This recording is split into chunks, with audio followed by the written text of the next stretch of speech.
ilmu. Salawat dan salam kita doakan semoga disampaikan kepada Nabi kita Muhammad sallallahu alaihi wasallam. Bapak Ibu jemaah yang dimuliakan Allah, hari ini kita akan membahas tentang fikih bencana, ya, fikih bencana. Dalam hidup ini ada dua hal yang selalu menyertai kehidupan kita. Yang pertama adalah hal yang menyenangkan, yang kedua adalah hal yang tidak menyenangkan. Ya, ini dua hal yang sering menyertai kehidupan kita. Jarang-jarang untuk tidak mengatakan tidak ada gitu ya. Jarang-jarang orang dari hidup itu ya senang terus itu. Atau sebaliknya susah terus itu ya jarang-jarang. Ya, yang banyak umumnya apa? Ya, kadang-kadang senang, kadang-kadang susah. Kadang-kadang mengalami hal yang menyenangkan, kadang-kadang mengalami hal yang tidak menyenangkan. Ini dua hal yang selalu menyertai dan mewarnai kehidupan kita semua. Nah, Bapak Ibu, di akhir-akhir ini ya banyak hal-hal yang tidak menyenangkan ya yang sedang kita alami di akhir-akhir ini. Mulai dari banjir, gempa bumi, gunung yang meletus, ya apalagi 1 tahun belakangan ini adalah virus corona. Tapi tetap Bapak Ibu, kalau kita hitung-hitung mana yang lebih banyak hal yang menyenangkan atau yang tidak menyenangkan, pasti lebih banyak yang menyenangkan, itu pasti lebih banyak. Ya, namun hal yang tidak menyenangkan ini akhir-akhir ini lebih banyak dari waktu-waktu sebelumnya gitu. Lebih banyak dari waktu-waktu sebelumnya. Nah, kemudian melihat fenomena ini ya, kemudian masyarakat sebagian itu beranggapan ini adalah musibah. Ya, sebagian lagi mengatakan ini ujian dari Allah. Dan sebagian lagi mengatakan ini adalah azab. Nah, kira-kira yang benar yang mana Bapak Ibu? Ini musibah, ini ujian, atau ini azab? Atau semuanya? Nah, saya ingin mencoba di malam hari ini kita memahami 3 istilah ini. Ya, musibah, ujian, azab.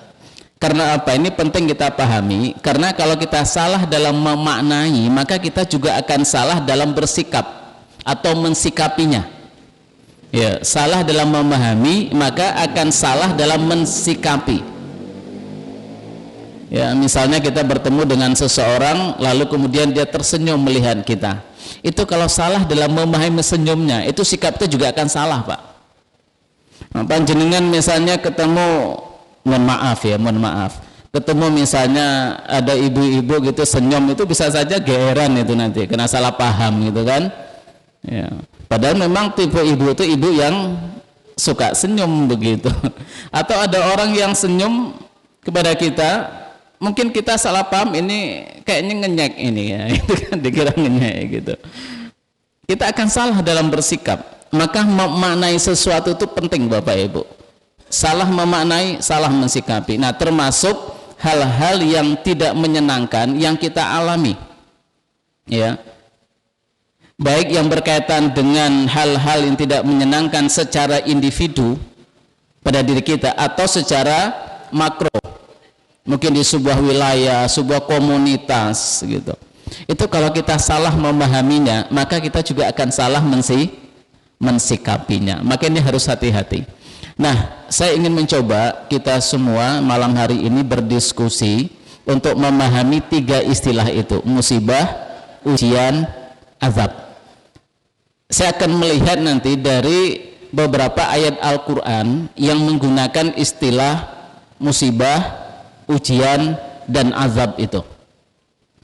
Sudah barang tentu ini tidak lepas dari banyaknya kekurangan-kekurangan, karena saya hanya melihat beberapa istilah atau mufradat dalam Al-Quran yang berkaitan dengan istilah musibah, kemudian ujian dan azab. Mungkin banyak lagi istilah-istilah yang lain yang kemudian tidak saya temukan. Nanti kita akan melihat ya. Dan semoga setelah ini kita bisa memahami, oh ini musibah, oh ini ujian, oh ini azab. Nah, Bapak Ibu jemaah yang dimuliakan Allah, kita akan mulai dari musibah. Ya, kita akan mulai dari musibah. Dari beberapa ayat di dalam Al-Qur'an atau juga dari beberapa hadis, istilah musibah itu kalau kita pahami itu merujuk kepada sebuah kondisi yang tidak menyenangkan. Jadi musibah yang dipakai oleh beberapa kata, oleh beberapa ayat dalam Al-Qur'an itu merujuk kepada suatu kondisi yang tidak menyenangkan. Ya, jadi musibah itu merujuk kepada sesuatu yang tidak menyenangkan, bukan sesuatu yang menyenangkan, tapi yang tidak menyenangkan. Hanya saja Bapak Ibu, dari beberapa ayat itu, sesuatu yang tidak menyenangkan yang Allah berikan kepada kita itu memiliki makna yang berbeda, ya, memiliki pesan yang berbeda, memiliki motivasi yang berbeda. Sama-sama tidak menyenangkan, tetapi motivasi ya Allah memberikan itu berbeda-beda. Setidak-tidaknya hari ini saya menemukan 4 kemungkinan di saat kita mendapatkan sesuatu yang tidak menyenangkan yang kita sebut dengan musibah itu. Yang pertama, musibah itu dalam konteks Allah ingin menegur kita. Ya, musibah Allah berikan kepada kita dalam konteks dengan tujuan Allah itu ingin menegur kita, ingin menyadarkan kita dari kesalahan-kesalahan yang sudah kita lakukan, agar kita introspeksi diri. Baik kesalahan itu kita lakukan kapasitas kita sebagai seorang abid, sebagai seorang hamba, atau kesalahan itu kita lakukan kapasitas kita sebagai seorang khalifah. Karena kita dalam hidup ini mengemban 2 status, ya, 2 peran. Yang pertama berperan sebagai abid, yang kedua berperan sebagai khalifah. Sebagai abid, ya, kita hidup ini hablum minallah, kita harus sami'na wa ata'na. Ini sebagai seorang abid. Ya, sami'na wa ata'na terhadap aturan-aturan Allah. Apapun yang Allah perintahkan kita lakukan, meskipun itu berat dan tidak senang untuk kita lakukan. Ya, jadi apapun yang Allah perintahkan kita lakukan, meskipun hal itu ya sulit untuk kita lakukan, berat untuk kita lakukan, kita tidak senang melakukannya. Tapi karena itu perintah, sami'na wa ata'na. Itu berarti kita sebagai seorang abid, sebagai hamba. Nah, demikian juga sebaliknya, apapun yang Allah larang kita tinggalkan, meskipun yang dilarang itu adalah hal-hal yang sangat kita senangi, ya, hal-hal yang sangat kita sukai, tapi karena itu larangan, ya kita tinggalkan. Itu namanya seorang abid. Nah, ketika Bapak Ibu ada hal-hal yang Allah perintahkan tidak kita lakukan, dan ada larangan-larangan yang justru kita langgar, maka di situ kita sudah melakukan suatu kesalahan sebagai seorang abid. Ya, sebagai seorang abid. Yang kedua, kita sebagai seorang khalifah. Sebagai seorang khalifah kita diberikan amanah oleh Allah untuk memakmurkan dunia ini. Allah ciptakan hujan, Allah turunkan hujan. Tugas kita adalah mengaturnya. Setelah hujan Allah turunkan, ayo dikelola itu, ya. Bagaimana memberdayakan air itu? Kalau kita salah dalam memberdayakannya, lah ini kesalahan kita. Hujan Allah berikan, drainase nggak dibuat, ya. Drainasenya nggak ditata dengan baik, akhirnya apa terjadi? Kebanjiran, ya. Gunung Allah ciptakan dengan subur, tapi malah nggak ditanam apa-apa misalnya, akhirnya terjadi longsor. Itu adalah kesalahan manusia sebagai seorang khalifah. Nah, kesalahan-kesalahan ini kemudian Allah tegur agar kita introspeksi diri, agar kembali kepada yang benar. Ini motif yang pertama. Ini saya ambil dari surah Ar-Rum ayat 41. Ya, ini pemahaman semacam ini saya ambil dari surah Ar-Rum ayat 41. Ini ayat yang panjenengan sudah hafal semua ini, saya yakin sekali. Ya, a'udzubillahi minasyaitonirrajim. Zaharal fasadu fil barri wal bahri bima kasabat aydin nas liyuziqahum ba'dallazi 'amilu la'allahum yarji'un. Telah tampak kerusakan di darat dan di laut. Ya, ini jelas sebuah musibah, ya, sebuah kerusakan, sebuah musibah. Yang namanya kerusakan mesti sesuatu yang tidak kita senangi. Maka sudah terjadi kerusakan di darat dan di laut, itu disebabkan karena perbuatan manusia. Jadi manusia yang menyebabkannya.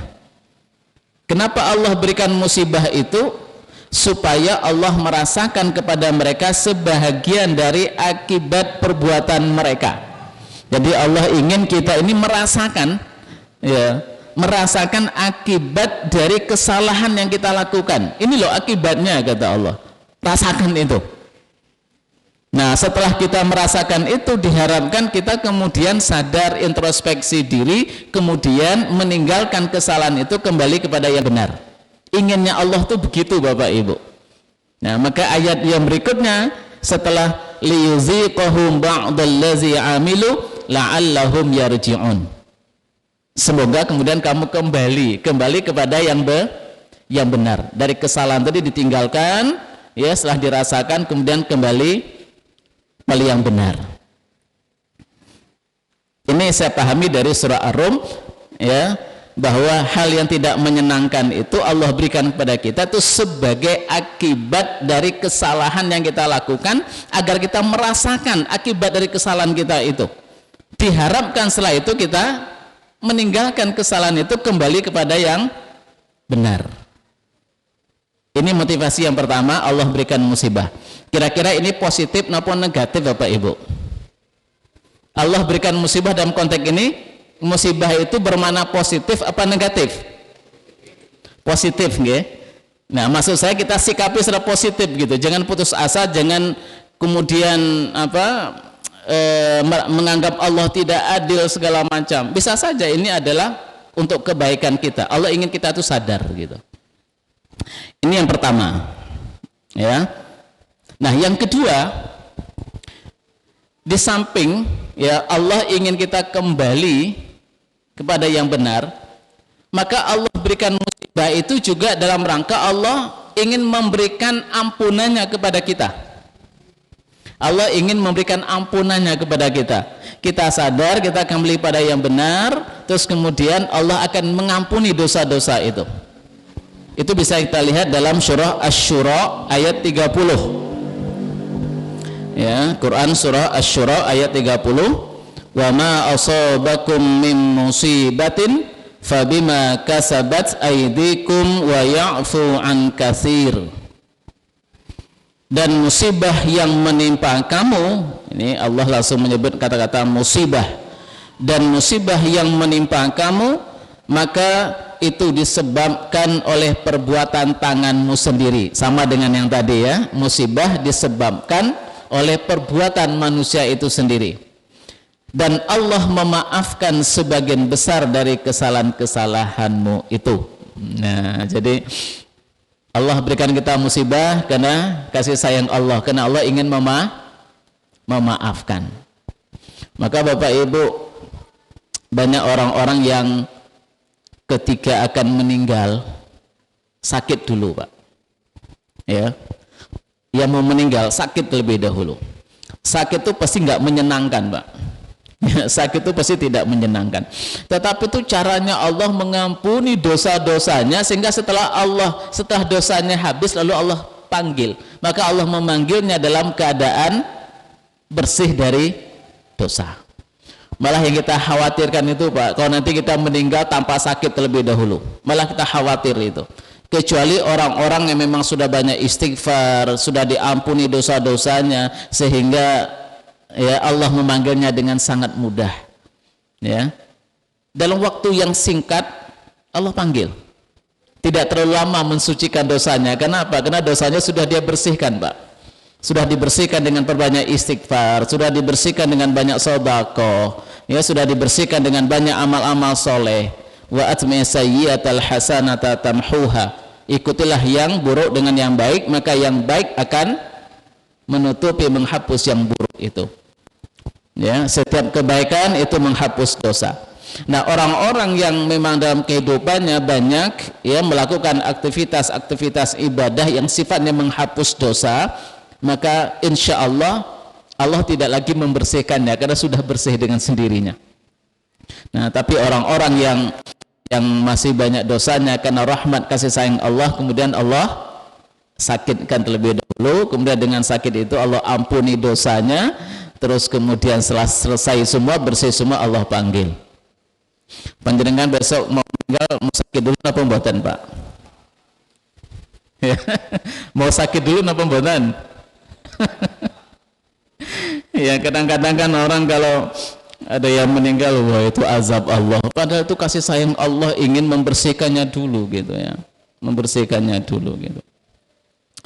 Nah, ini yang makna yang kedua ya, Allah ingin mengampuni ya, Allah ingin mengampuni, maka kemudian Allah berikan musibah. Mungkin kena kesalahan kita sebagai seorang hamba atau kesalahan kita sebagai seorang khalifah ya, Allah berikan musibah itu.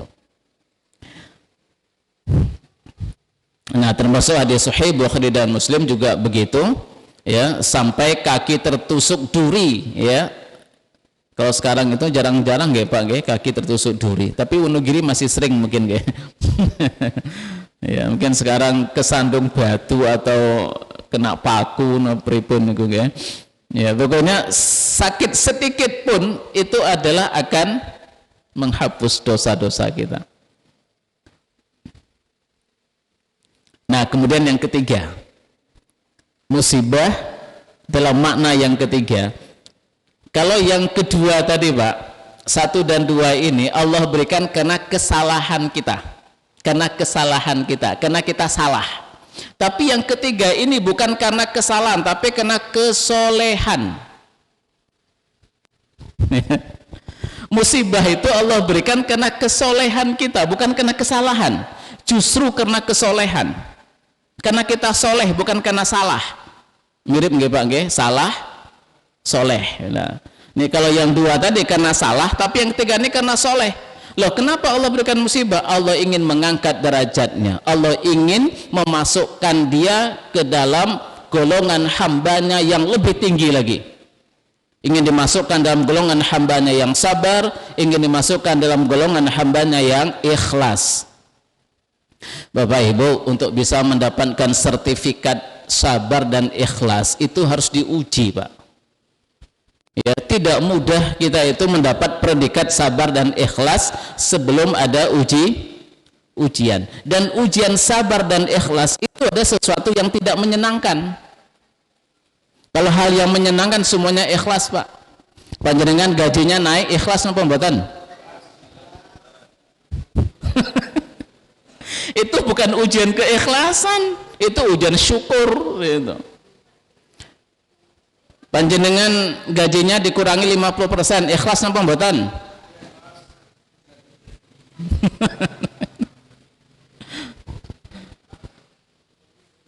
Jadi ternyata ujian yang tidak menyenangkan ini masuk bagian dari musibah.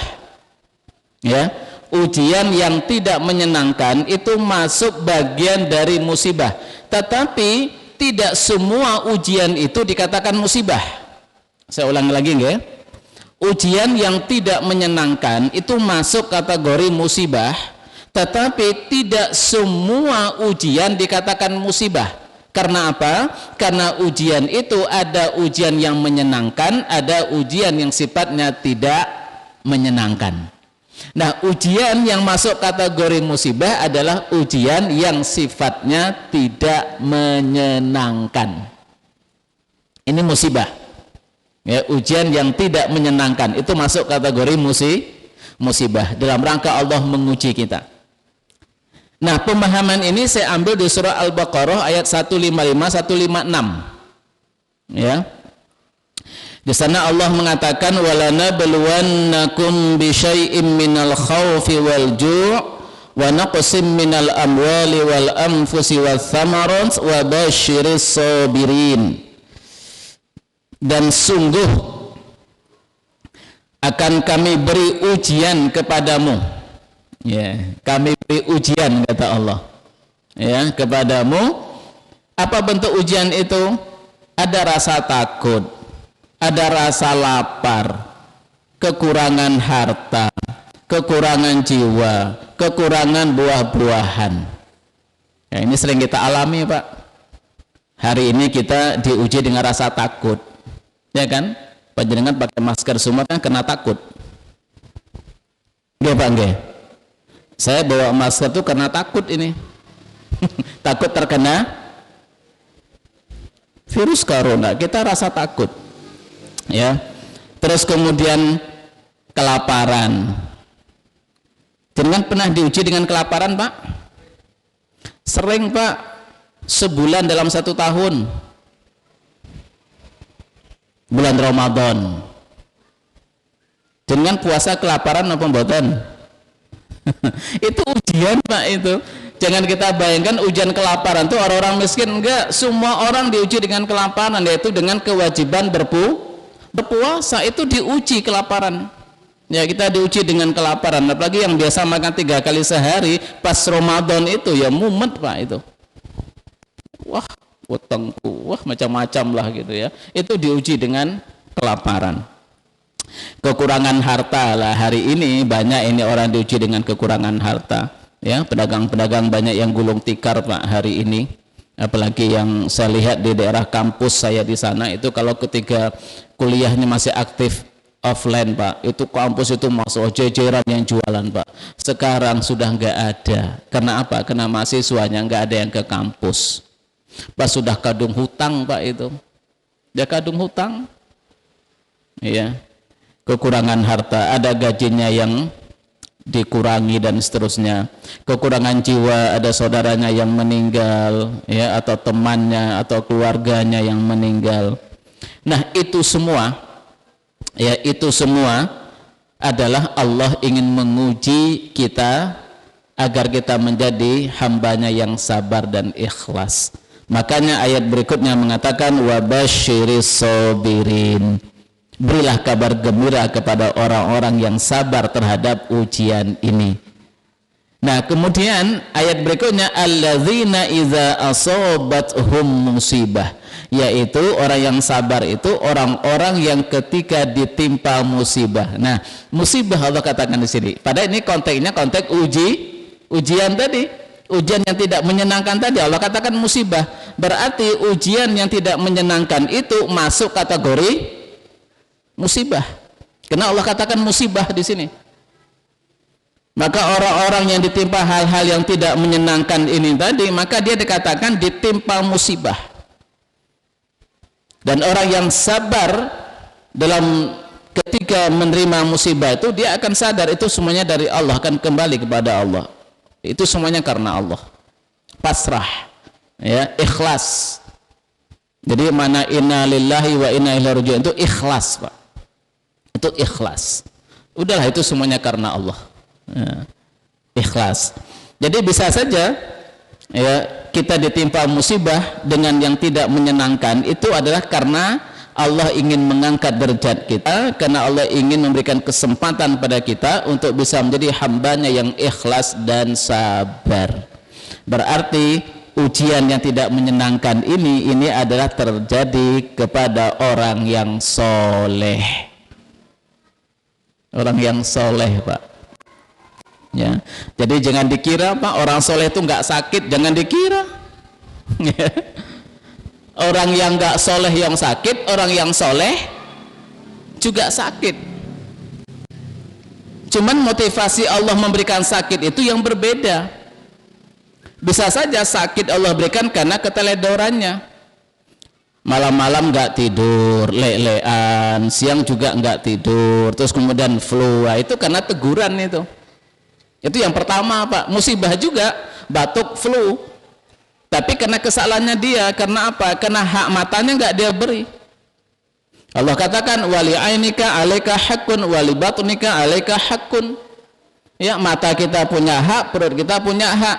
Ada orang nggak pernah tidur, nggak pernah makan, ya, puasa terus begitu. Akhirnya apa? Sakit. Itu teguran Allah. Karena dia tidak memberikan hak perutnya, dia tidak memberikan hak matanya. Batuk flu. Ada juga orang soleh sudah menjaga semuanya, makan sudah teratur, istirahat teratur, kok ya masih kena flu juga. Sama-sama flu-nya, sama-sama batuknya, tetapi motivasinya berbeda. Yang satu teguran, yang satunya ujian. Uangnya hilang. Ya, uangnya hilang, Pak. Sama-sama uangnya hilang, tapi yang satu bisa teguran, yang satu bisa ujian. Kalau sebelumnya nggak pernah zakat, nggak pernah infak, nggak pernah sedekah, pada punya uang yang berlebih, kemudian uangnya hilang, itu teguran. Itu teguran.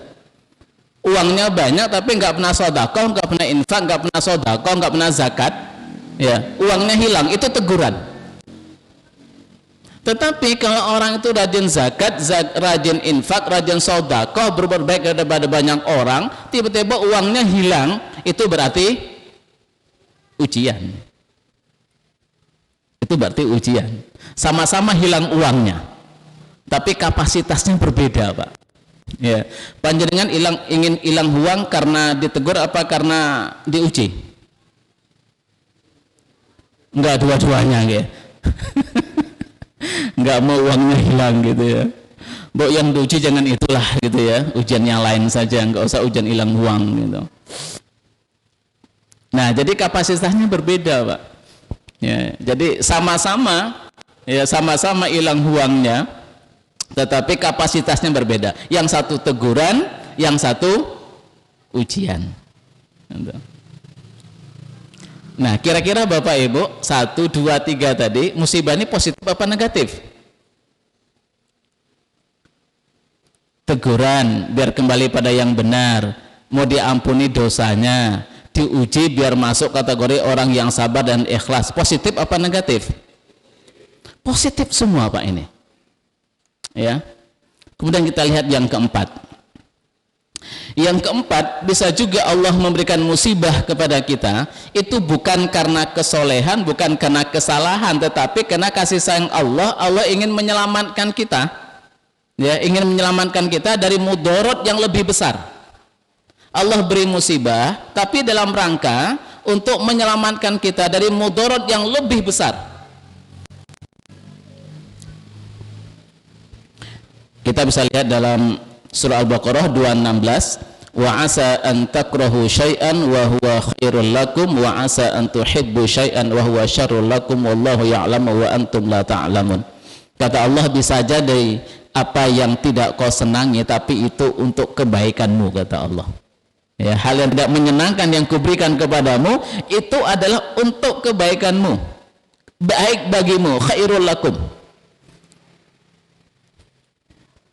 Kemarin Bapak Ibu peristiwa apa itu pesawat Sriwijaya. Panjenengan kan mendengar beritanya nggih Bapak Ibu, ada penumpang yang nggak jadi berangkat. Kan ada ya? Penumpang yang tertinggal. Itu karena apa? Karena terlambat keluar hasil swabnya. Kira-kira kalau panjenengan mengalami hal itu ketika mau berangkat nggak jadi berangkat gara-gara swabnya belum keluar, kira-kira kecewa apa mboten? Kecewa, Pak. Itu musibah, tidak menyenangkan itu, tidak menyenangkan.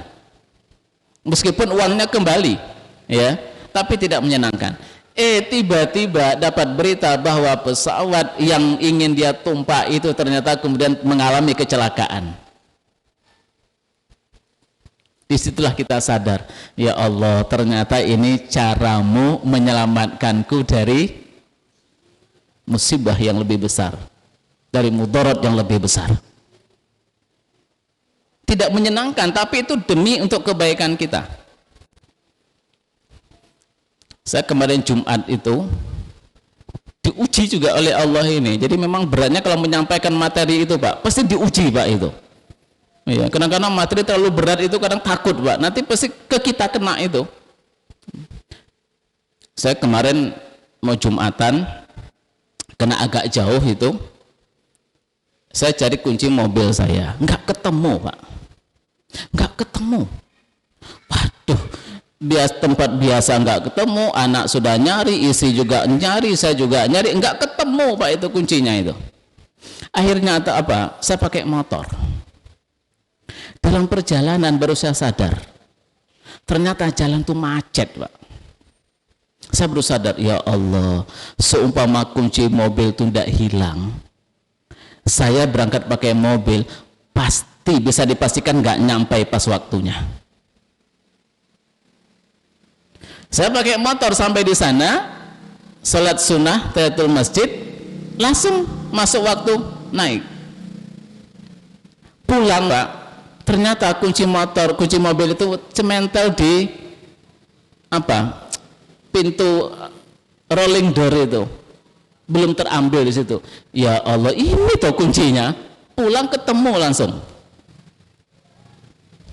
Tapi udah sempat nggak ikhlas itu. Waduh, mau berangkat kok malah kunci nggak ketemu. Itu sempat tidak ikhlas waktu itu Pak. Saya diuji, nggak lulus saya waktu itu. Sempat nggak ikhlas. Ya Allah, kok malah pas dibutuhkan kok malah nggak ketemu. Dalam perjalanan baru sadar, ya Allah, ternyata Engkau ingin menyelamatkan. Saya yakin panjenengan mesti sering mengalami hal itu. Sering ya Pak ya? Nah, kecewa nggak saat itu? Kecewa. Insya Allah setelah ini nggak kecewa lagi Pak. Mungkin ini caranya Allah menyelamatkan kita dari mudarat yang lebih besar. Ya. Karena Allah itu tidak akan zalim terhadap hambanya.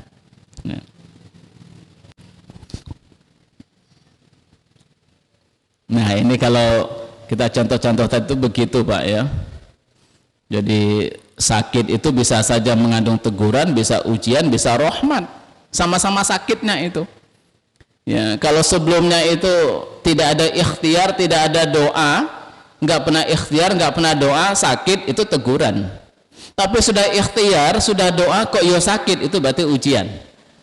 Ya, bisa juga sakit itu dalam rangka Allah menggagalkan kita dari perbuatan dosa. Ada acara, kita harus berangkat, ketemu dengan siapa begitu, tiba-tiba kita sakit, gagal Pak ikut acara itu. Ternyata apa? Allah menyelamatkan kita. Kalau ketemu dengan si A itu mungkin nanti akan terjadi mudarat yang besar. Ya. Mungkin akan terjadi hal yang tidak diinginkan. Kemudian Allah hambat dengan cara apa? Allah buat kita sakit, kemudian kita tidak hadir dalam acara itu. Itu juga bisa saja caranya Allah, ya, untuk menyelamatkan kita. Maka kalau begitu Bapak Ibu, tidak ada alasan bagi kita untuk seuzon kepada Allah. Karena musibah itu semuanya nilainya positif. Tidak ada yang negatif Pak. Jadi musibah ini tidak ada yang negatif, semuanya positif. Oleh karena itu berhusnuzonlah kita kepada Allah. Jangan sampai kita berseuzon. Maka Allah katakan la tayasu min rauhillah. Kamu jangan berputus asa dari rahmatnya Allah. Biasanya orang putus asa itu ketika ditimpa musibah, ditimpa tidak menyenangkan, biasanya putus asa, menyalahkan Allah.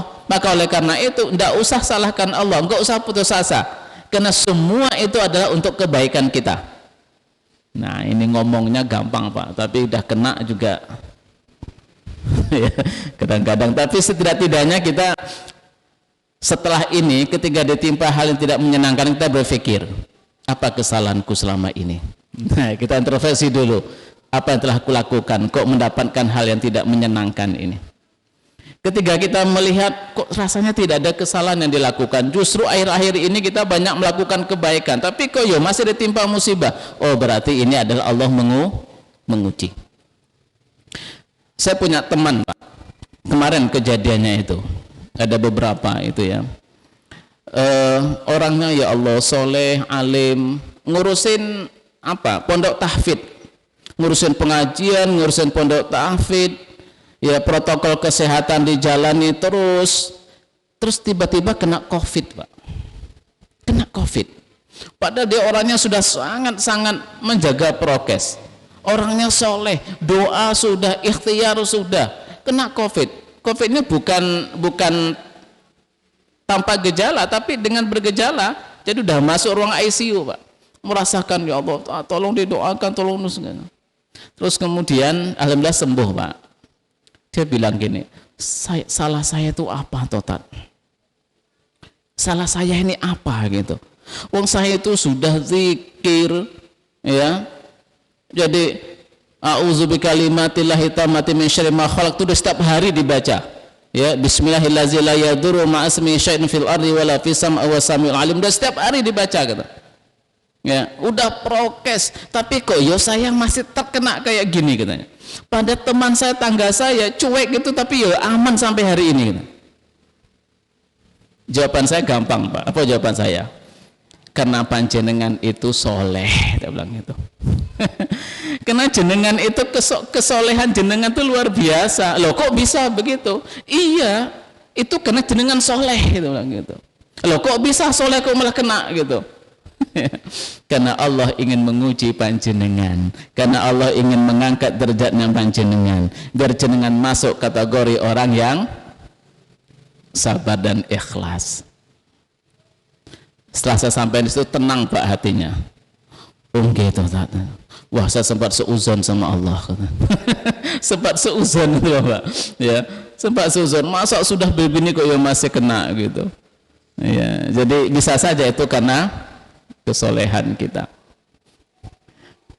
Kalau seandainya, ya kan ada ustadz kita ya, Syekh Ali Jabir, ada ingin membunuh malah enggak terbunuh, Pak, malah terkena dengan COVID. Itu Masya Allah, orang soleh luar biasa, prokesnya juga luar biasa. Tetapi kenapa? Ternyata caranya Allah ingin memanggilnya dengan cara syahid.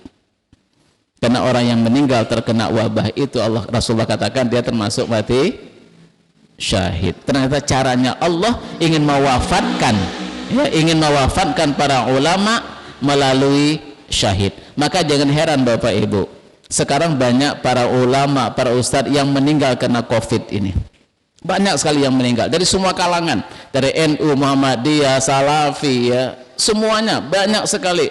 Dan ulama-ulama yang meninggal itu ulama-ulama yang soleh, ya, ulama-ulama yang soleh, Pak, meninggal itu. Itu luar biasa. Itu caranya Allah memanggil mereka dengan cara mati syahid. Meskipun meninggalnya ala firasyih, ya, tidak fil qital, ya, tidak jihad fil qital, tidak berperang, tapi dia bisa mendapatkan mati syahid dengan cara itu. Masya Allah, ya. Ini masuk kategori yang keberapa? Yang ke berapa itu kalau yang Allah menghendaki mati syahid? Yang keempat, ya, yang keempat, karena Allah ingin memberikan rahmatnya. Panjenengan pengen, Pak? Pengen mati syahid?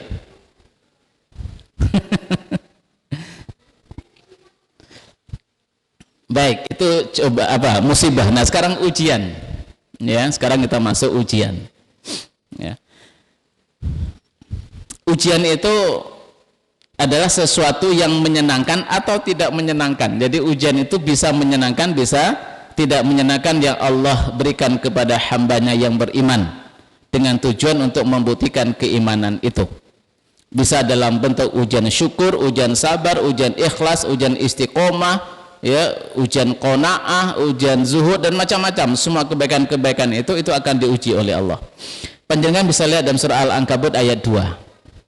Ya, hasiban nasu ayyutraku ayyakulu amana wa hum la yuftanun. Apakah manusia itu mengira bahwa mereka akan dibiarkan saja mengatakan kami telah beriman sedang mereka tidak diuji lagi? Ini menunjukkan orang yang beriman pasti diuji. Ya. Ali Imran ayat 142.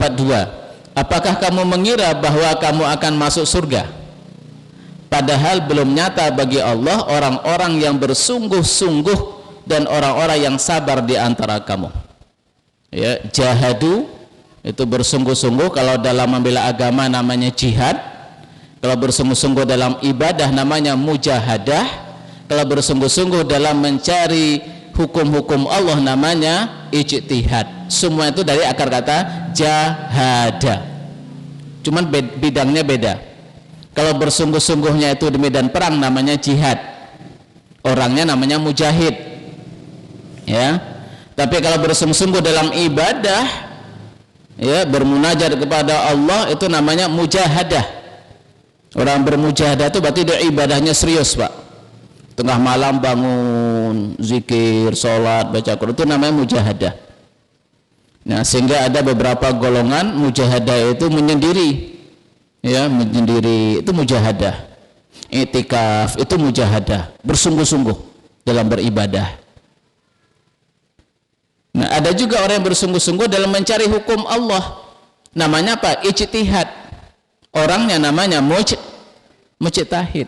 Ini juga bersungguh-sungguh. Nah, Allah katakan, kamu jangan kira akan masuk surga sebelum Allah melihat kamu itu sungguh-sungguh apa enggak gitu. Ibadah kita sungguh-sungguh apa mboten. Kita belajar ilmu Allah sungguh-sungguh apa enggak? Jangan-jangan kita nggak pernah mempelajari ilmunya Allah, nggak mempelajari hukum-hukum Allah. Ya. Jangan-jangan kita cuman belajarnya cuma lewat HP, lewat YouTube, nggak berguru. Beda dengan hari ini datang, ini kan berguru, Pak. Kita mendatangi majelis ilmu. Ya, ini luar biasa. Ya, mendatangkan majelis ilmu itu barokahnya tuh di majelis ilmunya ini. Mungkin panjenengan juga bisa dapat ilmu lewat YouTube, ya, lewat share-sharean, dapat ilmunya, tapi barokahnya beda, Pak. Ya, jenengan tidak masuk orang mansalaka torikon. Ya, ini mansalaka torikon ini kita cari. Mansalaka torikon yaltamizu fi ilman, ya, sahalallahu lahu, Allah mempermudah baginya ilal jannah, torikon ilal jannah. Orang yang datang ke majelis ilmu, maka Allah akan mudahkan baginya untuk jalan menuju surga. Lah kalau di rumah saja pakai HP, mendatang majelis ilmu enggak itu. Ya, belum lagi malaikat datang di sini mendoakan kita semua kan, Allahumma firlahu warhamhu, didoakan semua oleh malaikat itu. Nah, ini beda ya, kesungguhan gitu. Jadi panjenengan termasuk orang yang sungguh-sungguh, Pak, ini. Sungguh-sungguh. Yang enggak sungguh-sungguh paling alah di rumah aja ya bisa belajar juga kok, kan begitu. Sesungguhnya kami telah menjadikan apa yang ada di bumi sebagai perhiasan baginya agar kami menguji mereka siapakah di antara mereka yang terbaik perbuatannya. Ini semua ya, Al-Kahfi, Al-Muluk ayat 2, itu semuanya menunjukkan bahwa orang mukmin itu akan diuji. Terus kemudian ujian itu kita katakan ada dua tadi, ada yang menyenangkan, ada yang tidak menyenangkan. Itu kita lihat dalam surah Al-A'raf ayat 168. Ya. Dan kami bagi-bagi mereka di dunia ini menjadi beberapa golongan. Di antaranya ada orang-orang yang soleh, dan di antaranya ada juga orang yang tidak soleh. Jadi ada yang soleh, ada yang salah tadi itu, Pak. Ya, ada yang soleh, ada yang salah. Bikin salah terus begitu. Dan kami kami uji, kata Allah. Ya, kami uji mereka dengan kenikmatan yang baik-baik, bil hasanat, dengan kebaikan-kebaikan, dengan sebuah kenikmatan. Dan juga wasaiat, juga kami uji dengan hal-hal yang buruk, yang tidak menyenangkan. Jadi memang Allah katakan kami uji manusia itu dengan hal yang baik, juga diuji dengan hal yang tidak baik. Al-Anbiya ayat 35. Tiap-tiap yang berjiwa akan merasakan mati, kami akan menguji kamu dengan keburukan dan kebaikan. Sama, kami akan menguji kamu dengan keburukan dan kebaikan.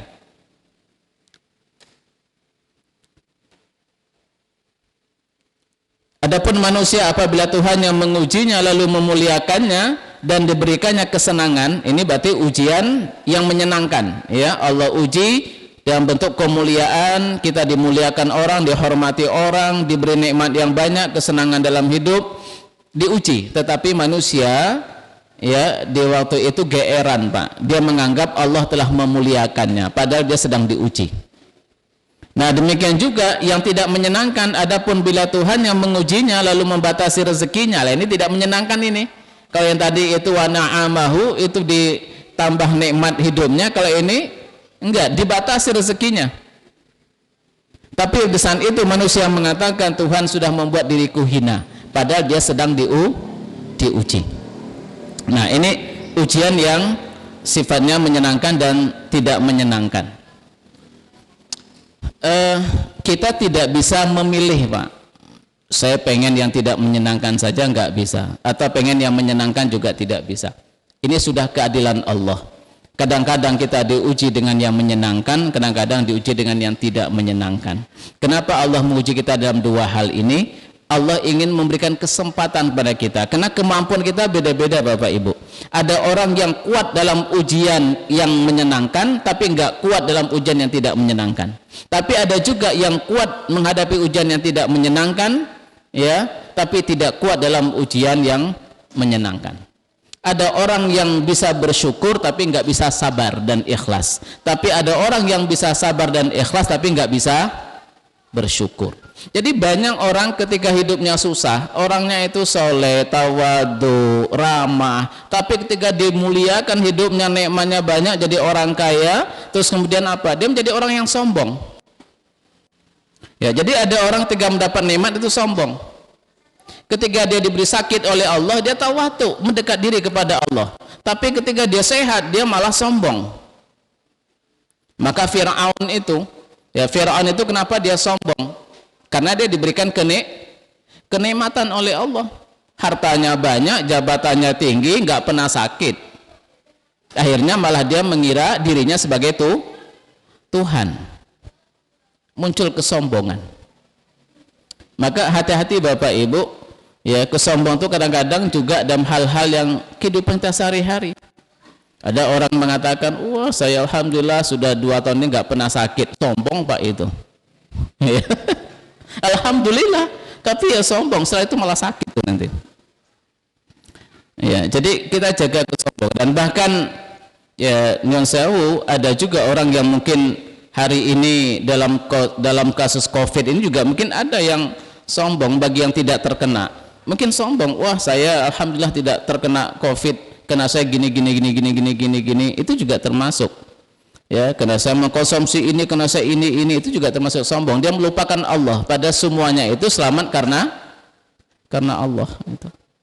Dan yang lebih bahaya lagi kesombongan itu kalau ada yang mengatakan dari Allah, saya itu dari awal nggak pernah prokes, nggak pernah gini, nyatanya sampai sekarang aman kok. Itu lebih sombong lagi gitu. Ya. Jadi hari ini kita yang diuji, yang tidak terkena, kita diuji syukur kita. Ya, ayo kita jangan sombong, tetaplah tawadu, ya, tetaplah kita tetap memohon kepada Allah. Bagi yang terkena, maka ini juga merupakan ujian sabar dan ikhlas. Jadi kita tuh semuanya diuji, cuman bedanya ada yang diuji dengan yang menyenangkan, ada yang diuji dengan yang tidak menyenangkan. Nah, itu sama-sama diuji. Dan mana yang lebih berat Bapak Ibu? Antara dua ini mana yang berat? Yang berat ujian menyenangkan, ujian syukur berat. Loh, buktinya apa? Buktinya Al-Quran mengatakan qalilan ma tashkurun fa aktsarun nasi la yashkurun. Sedikit sekali manusia yang bersyukur, kebanyakan manusia tidak bersyukur. Berarti yang lulus ujian syukur cuma sedikit, Pak. Ya, hanya sedikit hamba yang bersyukur. Berarti kan yang lulus cuma sedikit. Dan tidak ada Al-Quran mengatakan qalilan ma tasbirun fa aktsarun nasi la yasbirun. Itu tidak ada. Sedikit sekali manusia yang sabar, kebanyakan manusia itu tidak sabar, itu malah nggak ada.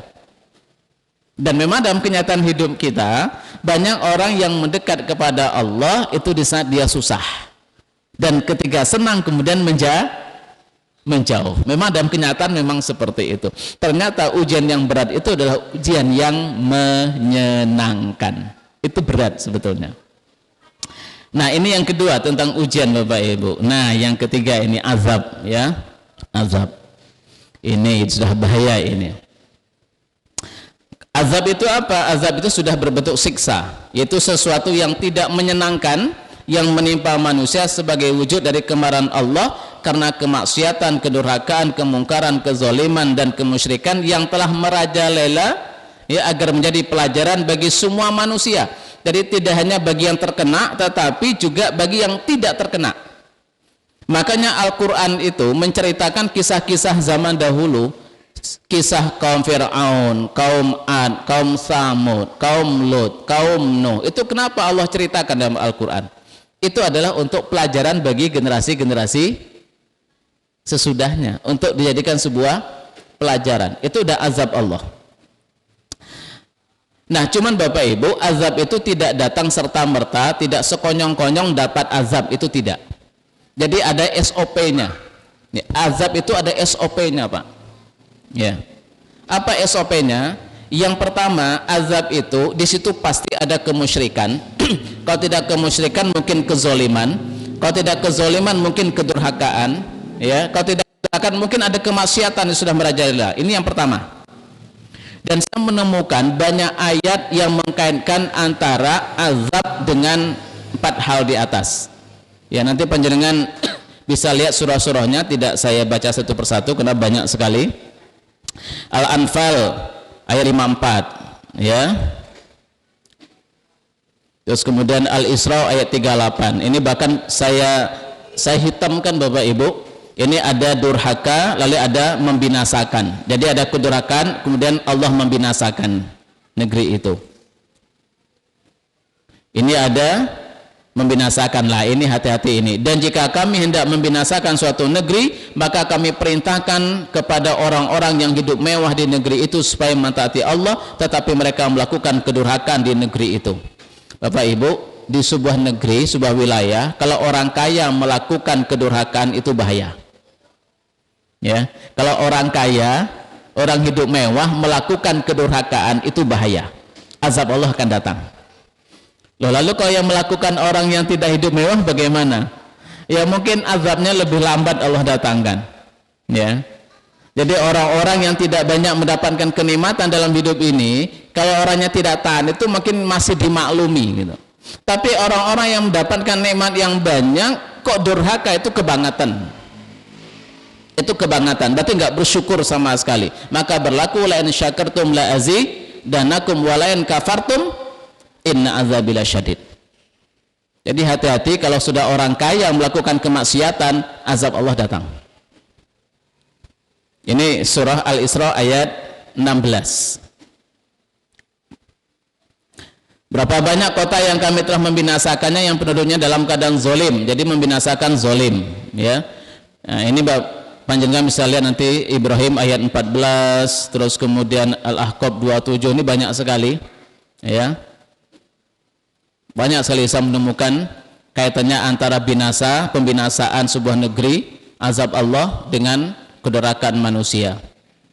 Nah, bahkan ya diperjelas lagi dengan beberapa ayat pemahaman sebaliknya, yaitu apa? Tidak ada negeri yang penduduknya beriman yang Allah hancurkan. Allah katakan dalam surah Hud ayat 117, dan Tuhanmu sekali-kali tidak akan membinasakan negeri-negeri secara zolim, sedangkan penduduknya orang-orang yang berbuat kebaikan. Jadi kalau negeri itu penduduknya orang melakukan kebaikan, maka Allah nggak pernah menghancurkan negeri itu. Coba lihat, kata Allah, ada nggak negeri yang soleh, negeri yang penduduknya soleh, kami hancurkan? Mana coba, kata Allah? Nggak ada. Ini mujizat Al-Quran. Mujizat itu artinya apa? Kita boleh menantangnya, ya. Ketika kita tidak mampu melawannya, maka itu adalah mujizat. Coba cari, kata Allah, ya.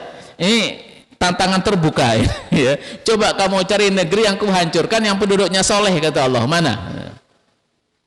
Al-Anbiya ayat 6 juga begitu. Tidak ada penduduk suatu negeri yang beriman yang kami telah membinasakannya sebelum mereka. Tidak ada, kata Allah.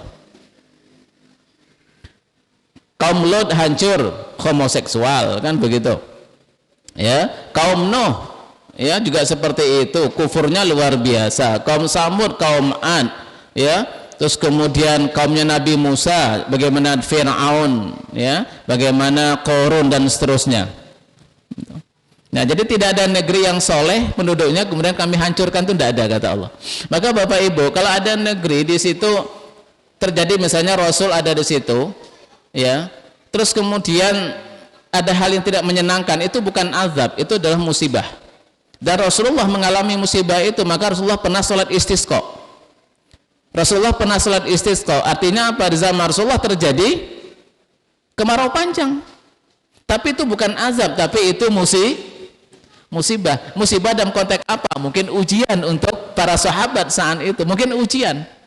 Karena kita berhusnuzon saja, para sahabat itu orang baik gitu kan, bukan teguran, tapi itu ujian gitu.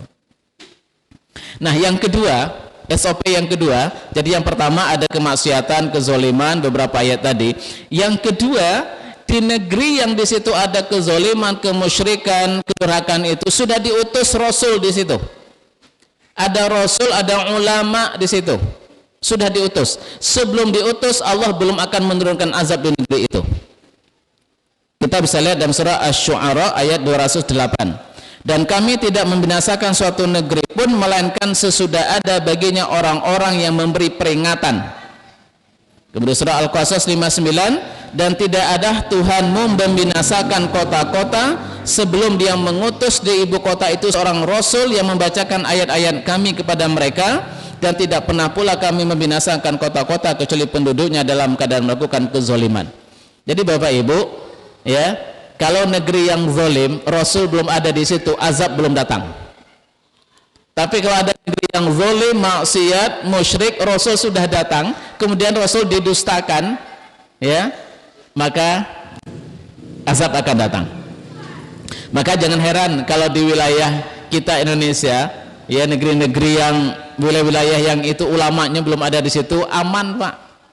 Tapi kalau negeri ulamanya sudah banyak, hati-hati. Jogja ulamanya banyak, Jawa Barat ulamanya banyak, Sumatera Barat ulamanya banyak, apalagi Aceh, Serambi, Mekah ulamanya berserakan di situ. Hati-hati dah itu. Kalau maksiat banyak di situ bisa jadi. Wah, negeri banyak ulama apa pembuatan?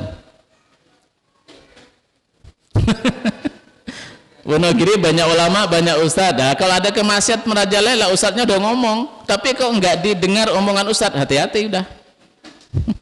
Hati-hati udah itu. Ini karena SOP-nya begitu, Pak, ya.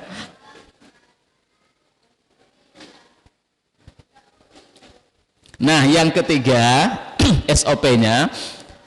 Jadi yang pertama tadi ada kemaksiatan, Rasul sudah datang, kemudian ketika Allah ingin menurunkan azabnya, Rasulnya disuruh minggir dulu, Rasulnya diselamatkan dulu. Jadi nggak ada Rasul yang terkena azab itu, nggak ada. Rasulnya disuruh singkir dulu, disuruh pergi dulu. Ya, dalam surah Al-Anfal ayat 33. Dan Allah sekali-kali tidak akan mengazab mereka sedangkan kamu itu maksudnya Rasul-Rasul berada di antara mereka. Dan tidaklah pula Allah mengazab mereka sedang mereka meminta ampun. Jadi kalau Rasul masih ada di negeri itu, azab belum datang. Makanya Fir'aun dihancurkan oleh Allah setelah Nabi Musa selamat, ya, dalam perjalanan menyeberang laut itu. Kaum Lut dihancurkan Allah setelah Nabi Lut diminta keluar dari negeri itu sebelum subuh, keluar. Habis itu Allah hancurkan. Kaum Nuh Allah hancurkan setelah kapal Nuh jadi, terus kemudian tsunami, Nuh pergi, selamat, ya. Nah, kita ini sudah nggak ada Rasul sekarang ini. Tinggal satu andalan kita, apa itu? Yastaghfirun, beristighfar. Makanya Ibnu Abbas, ya, mengatakan dalam tafsirnya, dia mengatakan begini, kana fihim amanani an-nabiy sallallahu alaihi wasallam wal istighfar, fa dhahaba an-nabiy sallallahu alaihi wasallam wa baqiyal istighfar. Dulu para sahabat memiliki dua penolak bala, yaitu keberadaan Nabi Muhammad sallallahu alaihi wasallam dan istighfar. Maka ketika Rasul sudah tidak ada, maka tinggal satu, yaitu istighfar. Maka ayo Pak, banyak-banyak kita istighfar. Kalau semua Pak RT mengajak warganya istighfar, se-Indonesia, semua RT yang ada di Indonesia itu istighfar, insya Allah aman Pak. Istighfar, karena Nabi sudah nggak ada, ya, tinggal satu penolak bala yang doyo istilahnya, itu apa? Istighfar, mohon ampun kepada Allah. Mari kita terapkan dalam kehidupan kita pribadi, di keluarga kita, perbanyak kita ajak istri kita, suami kita, anak-anak kita beristighfar. Semoga azab Allah nggak datang di rumah kita, minimal, ya, kita selamatkan diri kita. Oke Bapak Ibu, waktu kita sudah habis ini. Aduh. Nah, ini aja terakhir ini juga kehati-hatian kita, ya, karena Rasul sudah tidak ada, ya. Kalau ulama itu tidak penolak bala Pak, hanya Rasul. Ya, orang soleh tidak penolak bala. Makanya ini Allah katakan surah Al-Anfal ayat 25.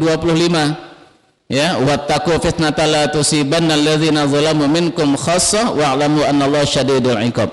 Dan jagalah dirimu dari siksaan yang tidak khusus menimpa orang-orang yang zalim saja di antara kamu. Jadi siksa itu tidak hanya menimpa orang-orang yang zalim saja di antara kamu. Artinya apa? Orang-orang yang tidak zalim yang ada di daerah itu juga kena. Orang yang soleh yang ada di situ juga kena. Makanya kata Rasulullah, kalau negeri itu sudah maksiatnya merajalela, diingatkan tidak mau, maka keluarlah kamu di negeri itu. Disuruh kita hijrah dari negeri itu. Kenapa? Khawatir nanti akan datang azabnya Allah lah. Cuma hari ini kita mau hijrah kemana Pak? Masuk negeri orang harus persyaratannya kan susah lah. Kalau dulu gampang keluar sudah. Sekarang tidak semudah itu untuk keluar. Maka oleh karena itu mari kita saling mengajak. Wa tawassaw bil haq wa tawassaw bis sabr. Ya, kita jaga bersama. Kalau ada kemaksiatan ya udah kita sama-sama bagaimana agar kemaksiatan itu bisa hilang ya di negeri itu. Baik Bapak Ibu, mohon maaf ini saya cepat sekali menyampaikannya, takut tidak tersampaikan semuanya dan waktunya malah habis. Nanti monggo kalau yang mau mengkopi monggo. Tadi sudah di copy Mas ya? Tadi sudah saya kopikan di sini. Nanti kalau ada yang, karena apa? Mungkin satu saat kita butuh Pak data-data seperti ini ya. Dan mungkin panjenengan para ustadz mungkin juga bisa menambah ya. Ini kan ijtihad saya gitu loh. Setidak-tidaknya saya menemukan hal seperti ini. Mungkin panjenengan bisa menambah musibah itu mungkin tidak hanya 4, mungkin 6 gitu kan ya. Monggo silahkan ya. Tapi saya baru menemukan 4 itu makna musibah itu. Dari beberapa ayat saya menemukan 4 makna ini. Dan itu yang membedakan dengan ujian dan azab. Ayat-ayat azab juga saya temukan begini, tahap-tahapnya juga saya temukan begini. Ini ijtihad saya Bapak Ibu. Bisa salah, bisa benar. Makanya panjenengan monggo nanti bisa menambah yang kurang, bisa menyempurnakan juga atau membenarkan yang ngoreksi yang kalau ada yang salah. Demikian saya kembalikan kepada pembawa acara. Monggo mau tanya jawab atau waktunya sudah habis, saya manut. Mohon maaf. Mohon maaf sekali. Assalamualaikum warahmatullahi wabarakatuh. Saya izin sesepuh kami Bapak Ketua Takmir, langsung kita tutup Tat. Untuk Bapak Ibu yang mau tanya nanti di grup WA, ya, silahkan nanti saya sampaikan kepada Ustadz Bilal. Termasuk materinya kalau mungkin nanti bisa disampaikan. Demikian mari kita tutup dengan doa kafaratul majelis. Subhanallah hamdika asyhadu an la ilaha illa anta astaghfiruka wa atubu ilaik. Terima kasih. Assalamualaikum warahmatullahi wabarakatuh.